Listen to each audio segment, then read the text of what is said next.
Bab 1242, kamu adalah putranya. Hari berangsur-angsur menjadi cerah. Langit masih kelabu, tetapi ada cahaya putih samar di cakrawala. Setelah sarapan di jalan, Agam pergi ke toko kue untuk memesan kue ulang tahun. Saat kuenya selesai, waktu sudah menunjukkan jam 11. Mudin sudah terbangun dan sedang duduk di dekat jendela sambil mengobrol dengan Gwanda. Agam berdiri di depan pintu selama beberapa menit, ragu untuk masuk dan mengganggu momen indah ini. Gwanda yang melihat Agam lebih dulu pun buru-buru membuka pintu dan berkata, "Pak Agam." Agam tersenyum dan membawa kue itu ke dalam. Mudin hendak bangun dari tempat tidur, tetapi dihentikan oleh Agam.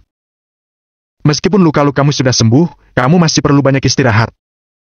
Agam meletakkan kotak kue di samping tempat tidur dan mengedipkan mata pada Gwanda sambil bercanda. Gadis itu langsung mengerti. Dia meminta Mudin untuk menutup matanya, lalu menutup tirai, menyalakan lilin, dan merayakan ulang tahun Mudin bersama Agam.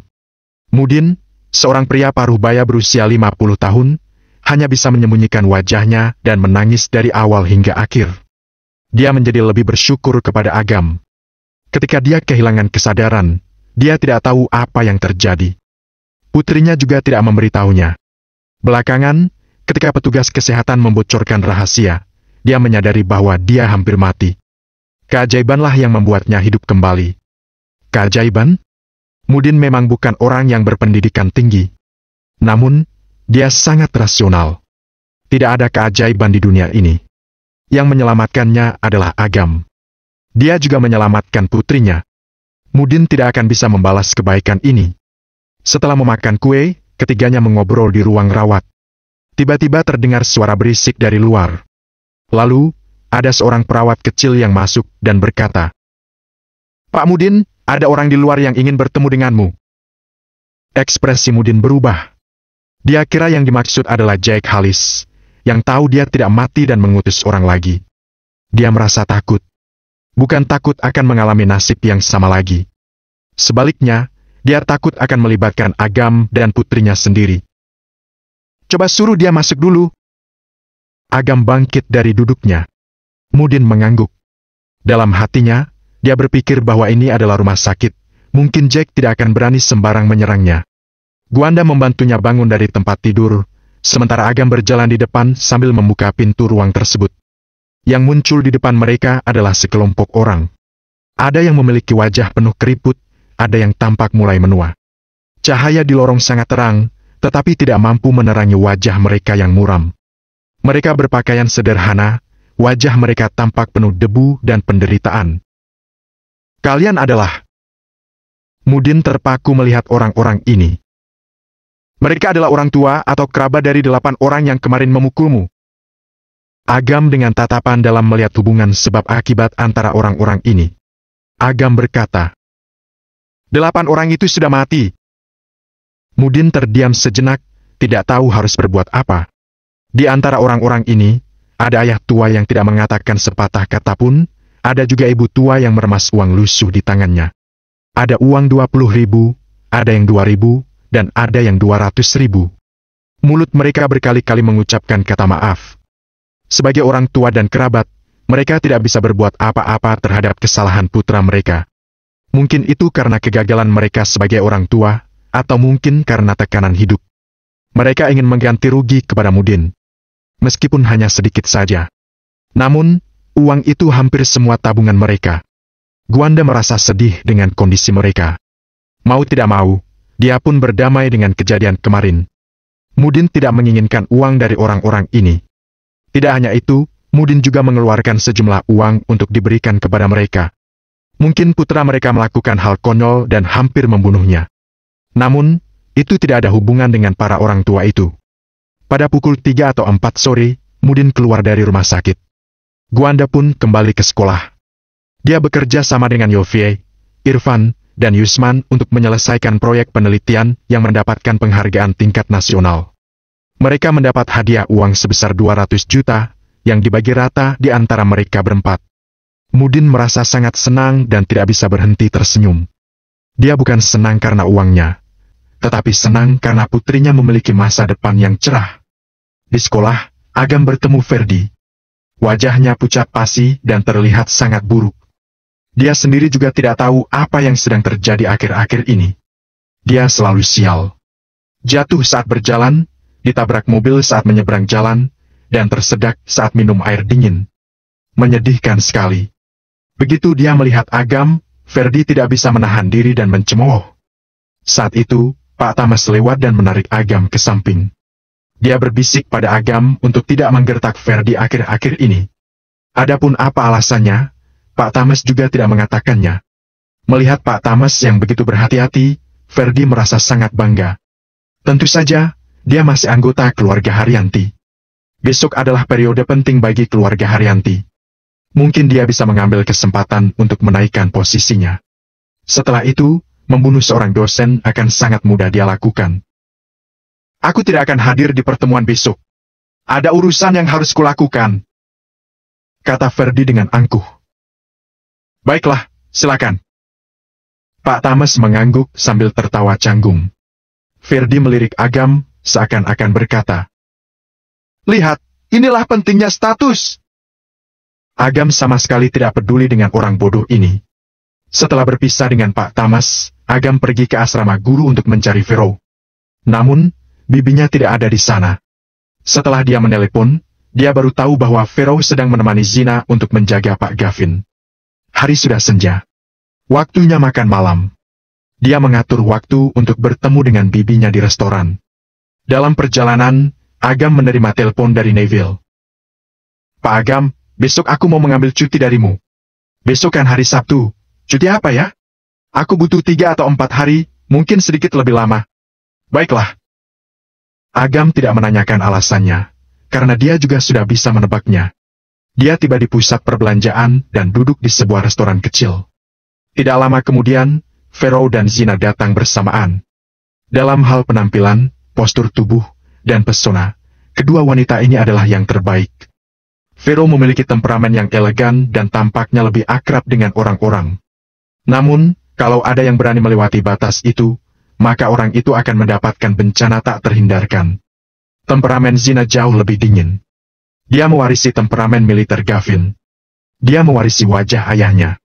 Dia tampak begitu dingin dan kuat, seperti ratu hegemonik yang tinggal di istana emas.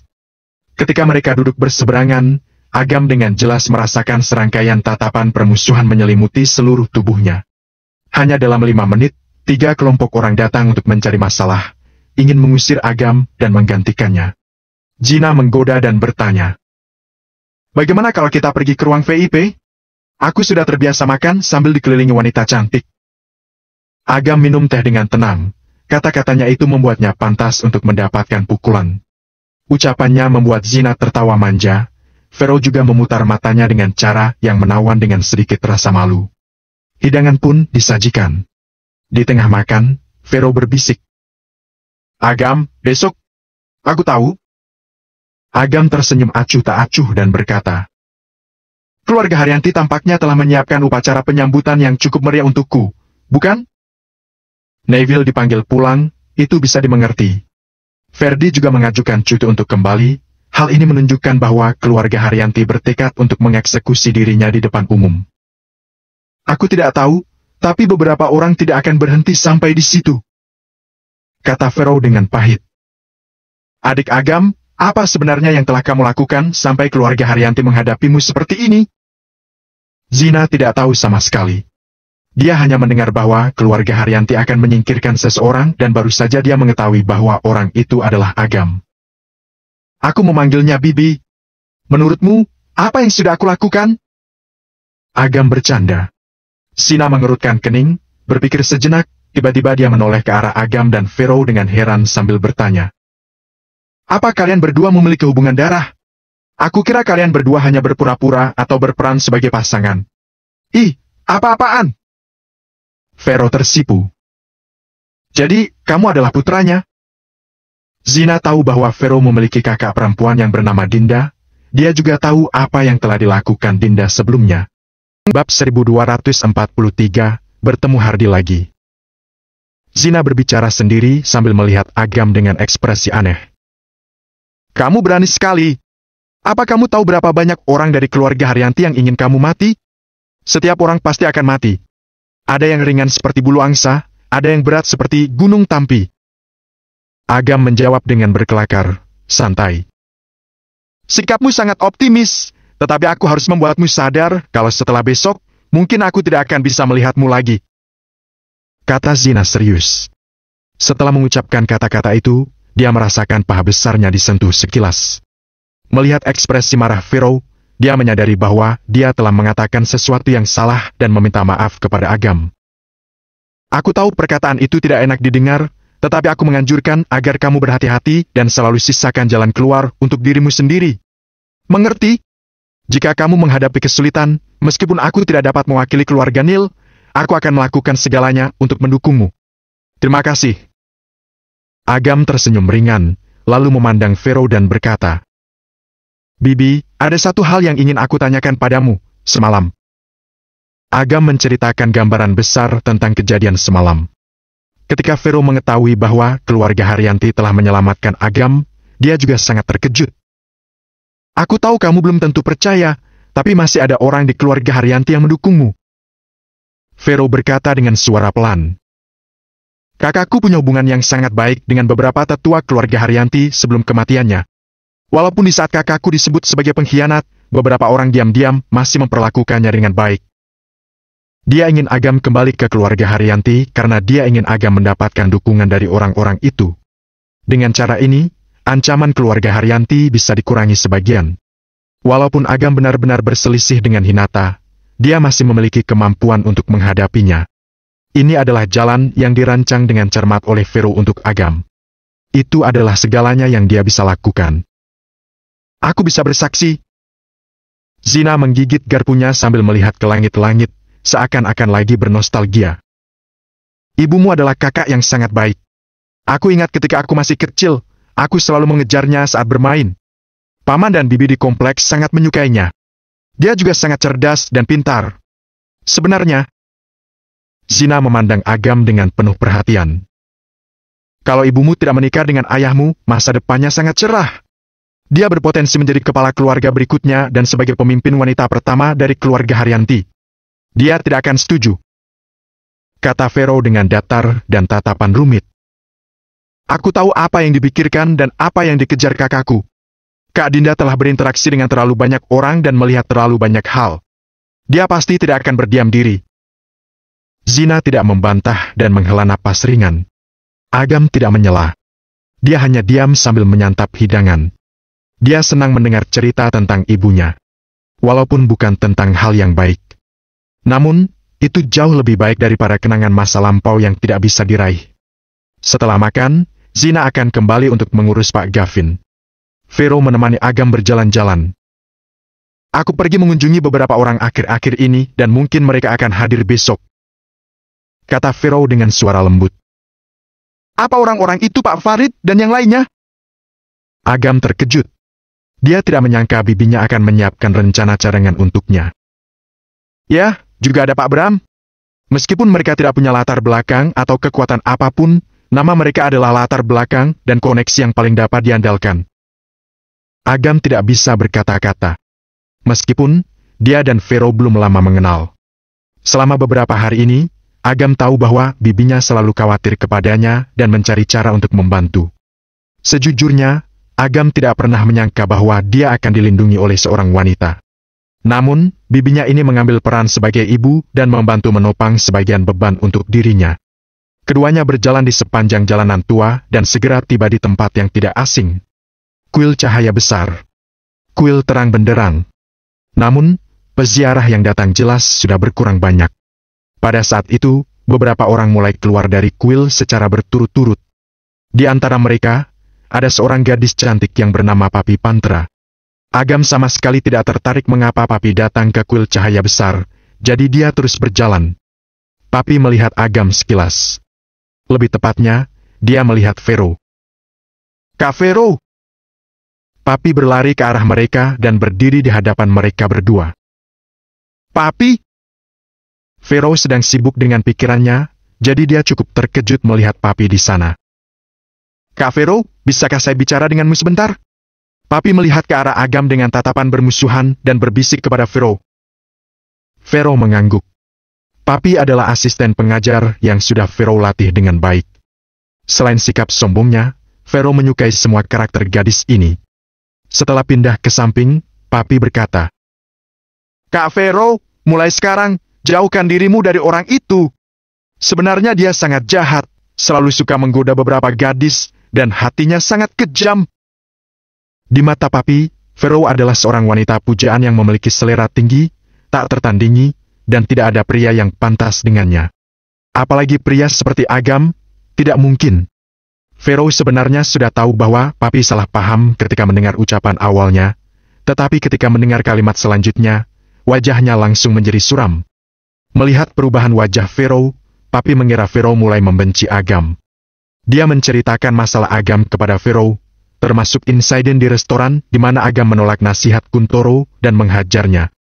Pharaoh tetap tenang, menunggu dia selesai bicara, lalu berkata, "Lebih baik kamu simpan daun yang diberikannya padamu dengan baik, kalau tidak, kamu pasti akan menyesal."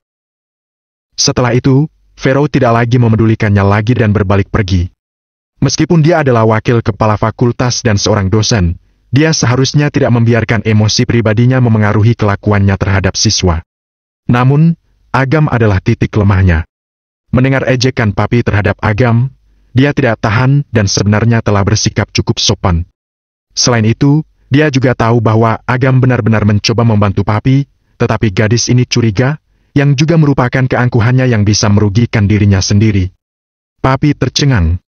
Tampaknya cara yang digunakan orang ini sangat mendalam, bahkan Kak Pharaoh pun sampai mabuk kepayang. Melihat punggung Agam, kekesalan terpancar dari matanya. Dia pasti akan mencari kesempatan untuk membuka kemunafikan Agam dan membuat semua orang tahu bahwa dia adalah penipu. Tidak lama lagi, kesempatan itu akan tiba padanya. Alasan dia datang ke kuil cahaya besar adalah karena Kuntoro. Kuntoro memiliki seorang master yang merupakan kepala kuil di kuil cahaya besar, yang disebut Master Leluhur Bintang. Dia bahkan sengaja mencari tahu nama Master Leluhur Bintang dari ayahnya, sehingga dia makin yakin pada Kuntoro. Dengan adanya Kuntoro, terutama masternya yang merupakan Master Leluhur Bintang, kebohongan orang ini tidak akan lama lagi akan terbongkar. Melihat wajah marah Pharaoh saat kembali, Agam tidak bisa menahan tawa dan berkata, "Begitu saja pun membuatmu marah? Aku marah padanya karena, lupakan saja." Pharaoh tidak ingin mengatakan apa-apa, dia tidak akan menggunakan kekuasaan pribadinya untuk membalas dendam. Namun, dia mulai melihat beberapa sifat Papi yang mengkhawatirkannya. Dia pun sadar bahwa ada beberapa hal yang tidak dapat dia percayakan kepada Papi. Sekarang masih berupa hal-hal kecil, jadi tidak ada masalah. Untuk hal-hal besar di masa depan, kepribadian Papi yang seperti ini tidak akan bisa dikendalikan. Tiba-tiba, Agam berhenti berjalan. Pharaoh agak terkejut dan mengikuti pandangan Agam ke gerbang kuil cahaya besar. Beberapa pria berjalan keluar. Namun, dia tidak merasa ada yang istimewa tentang orang-orang itu. Apa yang salah? Ketemu seseorang yang kukenal. Agam menatap lekat sosok kurus dari salah satu pria yang mengenakan masker. Posturnya sedikit membungkuk dan terlihat sangat kurus secara keseluruhan. Agam mengenali pria ini dan tidak pernah menyangka bahwa orang itu adalah Hardi Pambudi, ayah Citra, mantan ayah mertuanya. Pada saat itu, Bibi Cindy pernah bilang bahwa keluarga Pambudi telah datang ke ibu kota Kekaisaran. Agam tidak pernah menyangka bahwa dia akan melihatnya di sini. Namun, hanya ada Hardi sendirian. Dia tidak melihat anggota keluarga Pambudi yang lainnya. Bab 1244, terbangun dari patah hati di mimpi. Agam tidak menyulitkannya. Keluarga Pambudi dapat disebut sebagai masa lalu baginya. Agam tidak lagi merasa apa-apa. Keluarga Pambudi sudah menerima hukuman yang sepantasnya. Mungkin mereka saat ini menjalani kehidupan yang baik, tetapi itu hanya ilusi belaka. Hukuman dan karma akan mengikuti mereka sepanjang hidup. Adapun Hardi, bagaimanapun juga dia adalah ayah Citra. Walaupun Citra sudah secara resmi memutuskan hubungan dengan keluarga Pambudi, Agam tahu bahwa mereka tidak bisa memutuskan hubungan di antara mereka. Tiba-tiba, Agam merasa sedikit bingung. Dia tidak tahu bagaimana kabar gadis itu belakangan ini. Dia mengingat kembali setahun yang dia lalui. Dia teringat waktu yang dilalui bersama dengan Citra selama setahun terakhir. Setiap detail yang mereka alami bersama, ada banyak hal yang baru dipahami Agam setelah semuanya berlalu. biaya pengobatan kakaknya. Dokter ahli yang membantu menyembuhkan kakaknya. Ada juga kesalahpahaman setelah kejadian itu. Penghalang yang Citra buat untuk dirinya. Sebenarnya, waktu itu Citra hanya ingin melindungi dirinya dari pembalasan keluarga Pambudi dan keluarga Effendi. Gadis ini sangat keras kepala dan dia tidak pernah mengatakannya pada Agam. Dia hanya bertindak diam-diam. Namun, setiap kejadian itu tersimpan di hati Agam dengan rasa syukur yang paling mendalam. Bip! Suara klakson mobil yang melintas mengalihkan perhatiannya. Saat melihat lagi, Hardi telah menghilang. Bibi, ayo kita pergi. Vero kembali ke kampus. Agam pergi ke Bukit Barat. Sally sedang menjaga bunga cahaya agung di halaman belakang. Agam mandi sebentar, lalu melihat waktu yang belum terlalu malam, dia pun duduk di sofa sambil menonton televisi. Gunung tampil runtuh di hadapannya, tetapi perasaannya tidak berubah sama sekali. Begitu pula dengan sikap Agam terhadap keluarga Haryanti. Agam sudah tidak menonton televisi lagi. Dia hanya duduk di sofa dengan perasaan lelah yang kuat. Akhirnya tertidur dengan lelap. Saat itu sudah subuh. Sally merasa agak lapar dan pergi ke kulkas di ruang tamu untuk mencari makanan. Ruangan tamu yang redup dengan televisi menyala. Gambar yang ditampilkan di televisi memancarkan cahaya yang berganti-ganti di samping wajah Agam yang sedang tidur di sofa. Sally merasa penasaran. Dia dengan hati-hati mendekati dan melihat Agam bernapas dengan tenang. Tidur nyenyak. Dengan senyuman ringan di sudut bibirnya, seolah-olah dia sedang bermimpi indah. Tatapan Sally berubah menjadi gelap dan ada pikiran jahat yang muncul di hatinya. Kalau dia bisa membunuhnya sekarang, bunga cahaya agung akan menjadi miliknya, bukan? Bunga cahaya agung adalah satu-satunya harapan untuk menyelamatkan ibunya. Bagi Sally, Agam hanyalah orang asing yang baru dia kenal sebentar. Dia tidak bisa yakin apakah Agam benar-benar akan memberikan bunga cahaya agung padanya. Dia juga tidak yakin apa pikiran Agam terhadap bunga cahaya agung. Mungkin dia harusnya mempercayai Agam. Namun, ada cara yang lebih baik saat ini, yaitu membunuh Agam dan menguasai bunga cahaya agung sendirian. Sepertinya tidak ada yang perlu diragukan. Namun, pikiran itu hanya melintas sebentar. Pikiran kejam itu ditekan oleh Sally. Seketika pikiran ini muncul, Agam yang tertidur tiba-tiba membuka matanya. Otot-ototnya menggeliat di sekujur tubuh dan oranya yang luar biasa hampir menenggelamkan Sally dalam seketika. Mata Sally yang indah menyusut. Seolah-olah dia merasakan bahwa jiwanya akan terkoyak. Beberapa sinar muncul di tubuhnya, itu adalah harta karunnya. Hanya saat nyawa terancam, sinarnya akan diaktifkan secara otomatis. Namun, sinar harta karunnya segera memudar, seolah-olah benar hancur di bawah aura Agam. Tamatlah. Dia merasakan ancaman yang kuat, seperti perahu kecil di tengah tsunami, yang sebentar lagi akan hancur dan tenggelam ke dasar laut. Setelah itu, aura yang luar biasa dan menakutkan itu memudar seperti air pasang yang surut. Akhirnya dia bisa bergerak lagi. Dia mundur beberapa langkah dengan panik dan ketakutan sambil melihat Agam. Baru saja Agam merasakan energi kematian dan terbangun secara naluri, lalu memilih untuk menyerang. Mirip dengan memori otot dan refleks. Sekarang, setelah dia sadar, tentu kekuatannya dihentikan. Di dalam ruang tamu yang redup, Agam melihat Sally dengan tatapan dingin, tanpa mengajukan pertanyaan. Kejahatan sifat manusia tidak dapat dihindari oleh siapapun. Berpikir dan melakukan adalah dua hal yang berbeda. Suasana di ruang tamu terasa dingin. Agam mengembuskan napas panjang sambil bersandar di sofa. Tatapannya terpaku pada satu sisi ruangan tersebut, dan dia tampak tercengang. Di luar jendela Prancis, hujan turun dengan ringan, semuanya menjadi tenang. Maafkan aku. Sally tahu bahwa pikiran jahatnya yang melintas sejenak barusan membuat Agam terbangun. Dia menggigit bibirnya. Sebenarnya, Agam bisa saja membunuhnya tadi. Namun, dia tidak melakukannya. Sambil melihat wajah Agam yang terlihat menerawang, seolah-olah masih terhanyut dalam mimpi sebelumnya, Sally mengubah suasana dengan bertanya sembari bercanda. Apa yang kamu mimpikan tadi? Aku melihat kamu tersenyum. Hah?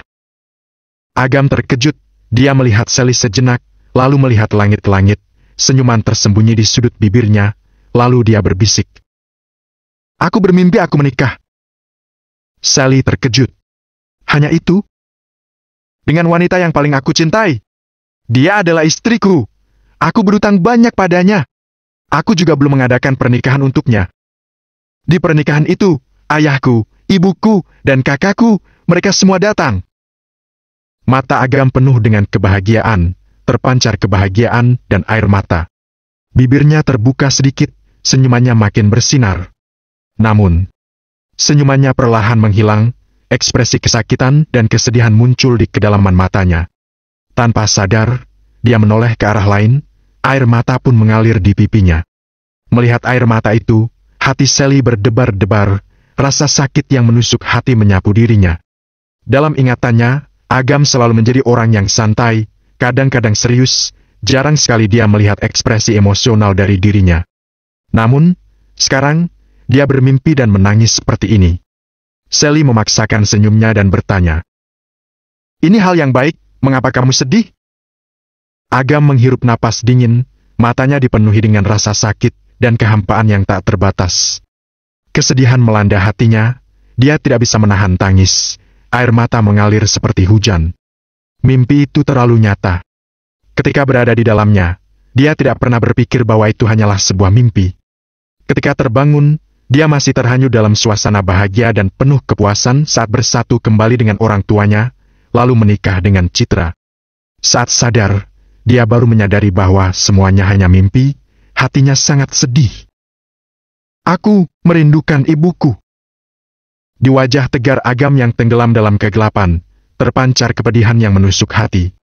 Dia menggenggam erat kedua tinjunya, terjebak dalam arus kepedihan yang sulit dikendalikan. Sally langsung paham. Dia sangat cerdas. Sally sudah bisa menebak apa yang Agam maksud dengan perkataannya. Beberapa orang dalam mimpinya sudah tiada. Menikah dengan orang yang dicintainya, dengan kehadiran orang tua dan keluarga, seharusnya adalah hal yang sangat normal. Namun, bagi Agam, itu menjadi kebahagiaan dan harapan paling mewah yang terpendam dalam alam bawah sadarnya. Entah mengapa, Sally merasa sedih saat melihat mata Agam yang penuh dengan kepedihan. Bahkan dia sendiri pun merasa bingung. Berapa lama dia mengenal Agam? Apa hubungan dirinya dengan kesedihan dan kebahagiaan Agam? Mata Agam mulai terasa sakit dan bengkak, butuh waktu lama baginya untuk mengendalikan emosinya. Dia pergi ke kamar mandi dan mencuci wajahnya. Setelah itu, pikirannya jadi lebih jernih. Dia memegang wastafel dengan kedua tangan, memandangi sosok pria yang lelah di cermin, dia sedikit terdiam. Kenyataan perlahan-lahan menariknya kembali. Dia sangat jelas dan rasional, tahu bahwa mimpi hanyalah mimpi. Tidak terikat pada masa lalu, tidak takut pada masa depan. Hiduplah pada saat ini. Sally duduk di sofa dalam keheningan. Melihat Agam berjalan keluar. Agam sudah kembali menjadi dirinya yang tenang seperti biasa. Berbeda sekali dengan sebelumnya. Namun, makin begitu, makin pahit hati Sally.